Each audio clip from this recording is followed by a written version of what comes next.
हम विजयलक्ष्मी मिश्रा एखन एकटा अहाँ सबके महेशवाणी सुना रहल छी। आशा करै छी नीक लागत। अहाँ सब अपन स्नेह आशीर्वाद जरूर दै जाय। धन्यवाद। जय मिथिला, जय मैथिली। आजु सदा शिव शंकर के हम आजु सदा शिव शंकर के हम देखलौं गे माई, हर के देखलौं गे माई। आजु सदा शिव शंकर के हम देखलौं गे माई, हर के देखलौं गे माई।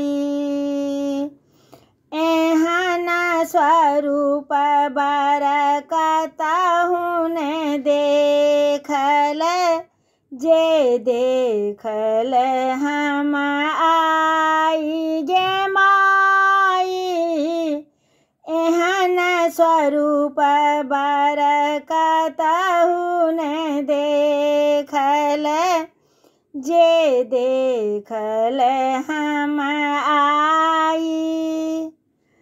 देखी स्वरूप शिव शंकर के हर, देखी स्वरूप शिव शंकर के शोभा वर्णनि जाई, हर के देखलौं गे माई।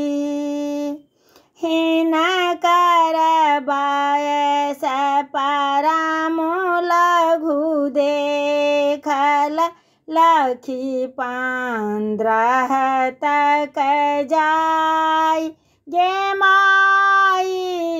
हिनकर बायस परम लघु देखल, लखी 15 तक जाई।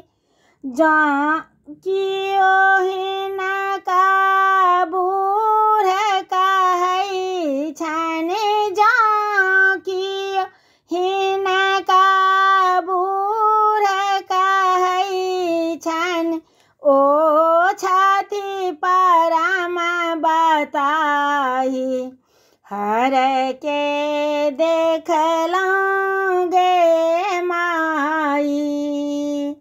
देखती नीलकंठ बर सुंदर, चंद्र ललाट सोहाई।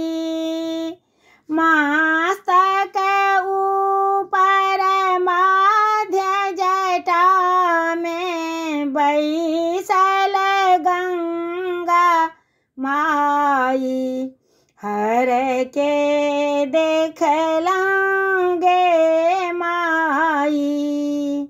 गले में नाग के हार बिराजे, अंग में भस्म लगाई। मुंडे माल गले में शोभित, जटा के लट छिरियाई, हर के देखल गे माई। भनहि विद्यापति सुनो हे मनाएने, देखू मन चित लाई। केहन उमत बर नारद जोहि लैला, भरी त्रिभुवन नहीं पाई। आजू हम देखल गे माई।